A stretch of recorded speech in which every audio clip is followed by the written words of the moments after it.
Okay, hi grade 12s, we're back. What we're going to work on today is looking at our enthalpy, but now we're going to look at something called Hess's law. Okay, so I'll probably get you to watch the little video first because there's so many great little videos that go along with this. But essentially, we can use something called Hess's law, where it says a reaction can be expressed as the algebraic sum of two or more reactions.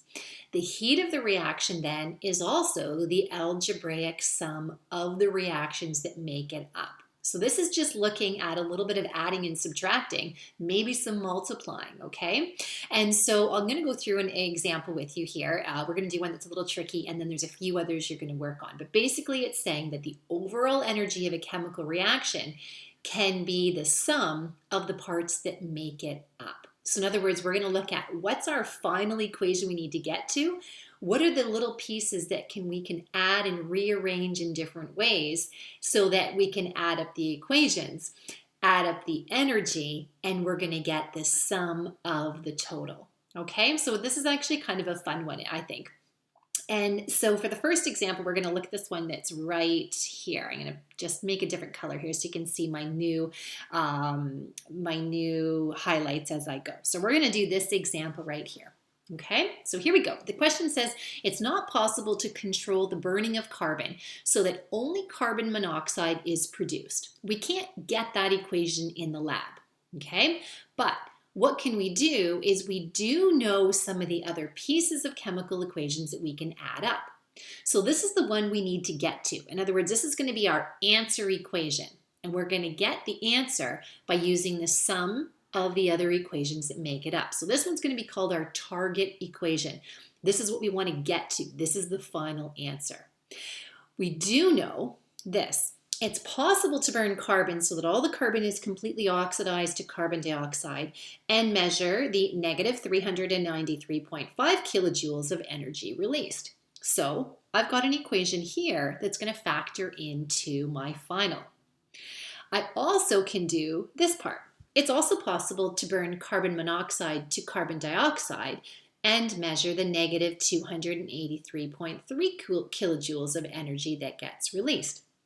So I've got another equation right here. So now I've got two equations that we can rearrange in different ways so that when we add them up and cancel out what's the same on the reactant and product side, we can reduce it and we can end up with our target equation. All right, so we use these two measurable enthalpies, the enthalpy for the burning of carbon so that only carbon monoxide is produced, and we can calculate this. So here we go. We take our first equation, okay, that we have our carbon and oxygen right here going to carbon dioxide. How do I know where to start? Well, I'm going to start with an equation where I know what's on the reactant side is going to have to finally be on the reactant side. And so I don't have to flip this equation in any certain way. I can just take what I've got and write it down. So equation number one. Now, I've got equation number two, and I'm going to just simply take this one that has the carbon dioxide on the product side. I'm going to take that equation and I'm going to write it in reverse because I need to get that carbon dioxide on the reactant side so that when I add up the two equations, my carbon dioxide on the product and reactant side are going to cancel each other out. I also know from my target equation that I only need that carbon monoxide on the product side. So the only way to do it would be to take that chemical equation number two and flip it, write it in the other direction, okay? So that my product and reactant ones will cancel out in the way that I need them. And if you then look at how I've added them up, okay, so let me get rid of some of these for a second here and I'll just show you what that looks like. I cancel out my CO2s so they don't show up in my product. I'm able to take my half oxygen here and my full oxygen here and reduce that so that I'm left over with a half of oxygen on the reactant side. Add them up, simply write down the reactants and the products, and that's how I've algebraically been able to just simply add them together. Now, I had to flip equation number two to write it in the reverse. So do you see how for equation number one, I just took my negative 393.5 and wrote it as such because I was still exothermic. I wrote it as the exothermic way. I didn't have to flip anything. I took equation number 2 and I had to take that reaction and I had to reverse it. In the way that it was written here, it's written as exothermic, but I needed to write it in my algebra or my sum down below as the reverse endothermic reaction. So I took my enthalpy, and because I reversed the equation on the left over there, I had to also reflect that it was now an endothermic direction for that enthalpy. And so I flipped the sign. Then algebraically, I just added up my equation and I was left with my target. And then the sum of those two enthalpies told me that overall, it's an exothermic reaction of negative 110.5 kilojoules. Okay?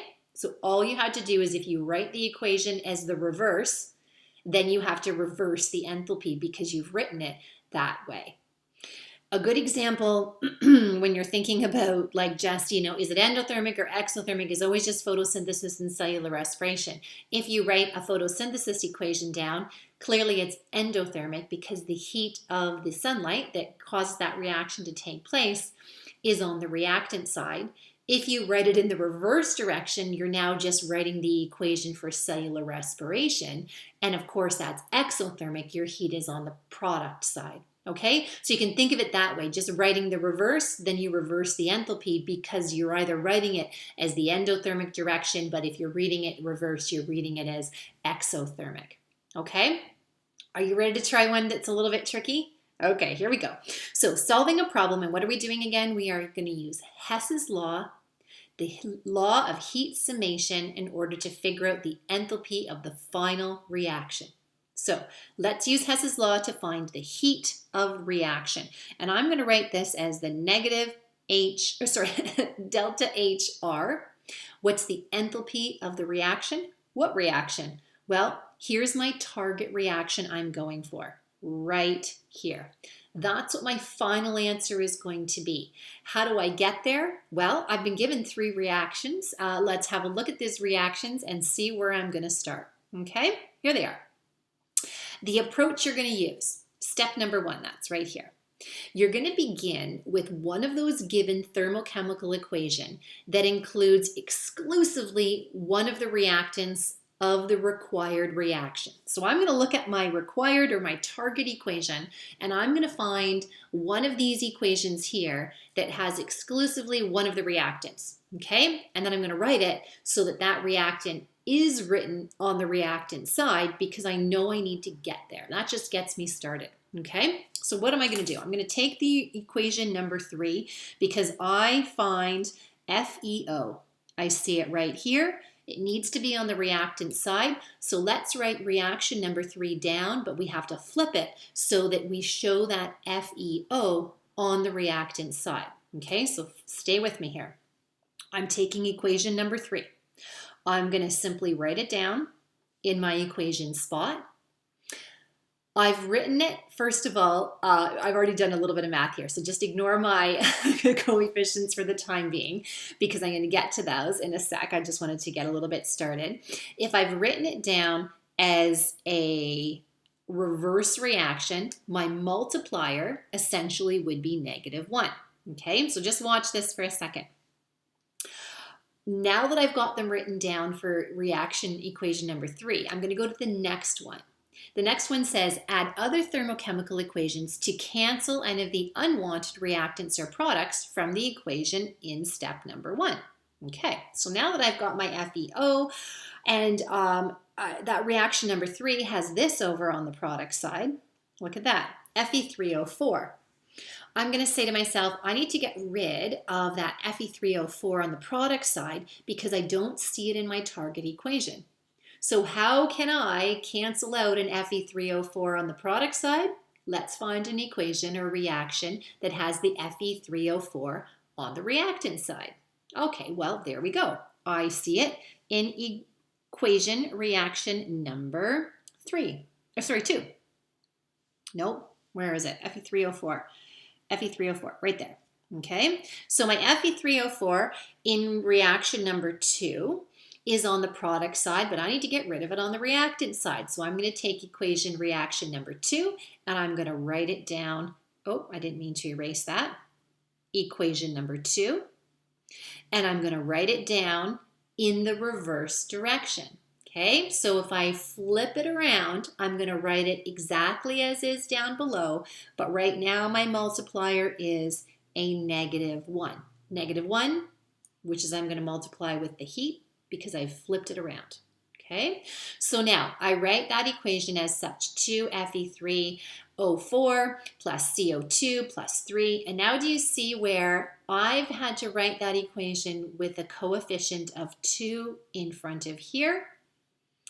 And I need to cancel them out. I'm not going to get them in any other equation. So what am I going to have to do? I'm going to have to take my reaction number 3, right, the first one I put in the line, and I'm going to multiply it all by 2 so that I'll be able to cancel the 2 and the 2 out. So I went back to equation number 1 and I said, no, my multiplier can't be -1 now. It's going to be -2. So then I took that 2 and I multiplied it all the way across. So I then had a 6, 2, 2, and 2. Can you see that? So that was equation number 3, multiplied with a coefficient of 2 all the way across. And so I've given it a factor of 2 and it was reversed. So what I need to do with this heat in the end is I'm going to factor that in on the enthalpy for that equation. So just hold off on that for a minute. I will now be able to take this value. Let's go with a different color here for a second. I'll then be able to get rid of these guys and these guys. So far so good. Okay. Now I need to get rid of the Fe2O3, right? That's here. I need to get rid of that because there is no Fe2O3 in my target equation. So I'm left with one more equation up above. Which one am I going to use? You guessed it. I'm going to use equation number 1. So this reaction right here has an Fe2O3 already on the reactant side. Okay, so that's good news because I don't need to flip this one because the Fe2 is already there. However, I need to eliminate 3 Fe2O3s. I need to get rid of all of them. So I will be able to get rid of them if I multiply the entire thing by 3 all the way across. So can you see how I now add the last equation here and I use my multiplier of 3? I end up with 3 Fe2O3s, 9 CO2s, 6 Fe's, and 9 CO2s. Whew, okay, I'm getting there, right? I'm now going to cancel out left and right of my reactants and my products to get this overall net equation that you see I've already written down, all right? But let's see where those come in.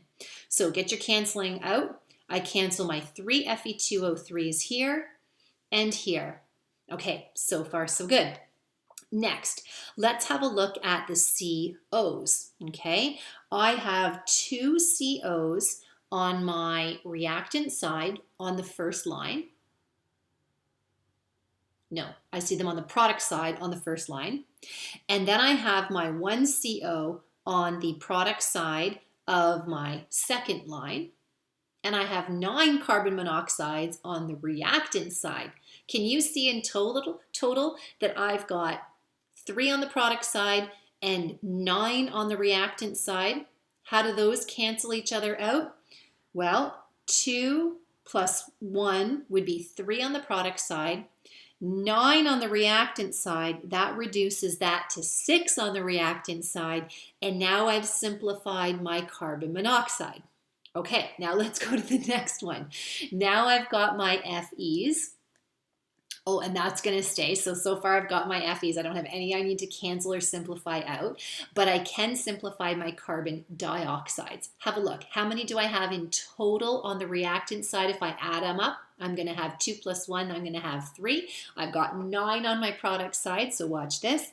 2 plus 1, I've done that math in my head. I've got 3 carbon dioxides on the reactant side. I have 9 on the product side. So 9 right, take away 3, I would be left with 6 carbon dioxides on the product side, and everything else just goes down. You've added it up, we've canceled out, and you're left with 6 FeO plus 6 CO gives me 6 Fe and 6 CO2. And boy, that looks like my target equation, except now I've got a 6 coefficient in front of them all. So I'm going to take that and I'm going to divide by 6, and you'll be left with FeO. And for the sake of time, I'm just going to eliminate my states of matter, CO, giving me Fe plus CO2. That is my target equation. Now let's deal with the enthalpies, okay? What was my enthalpy for reaction number 3? It was plus 38, okay? Keep track of your math by just keeping your pluses and your negatives. Write them down, use your multiplier to show what the enthalpy would be from step number 1. So see if you can follow along.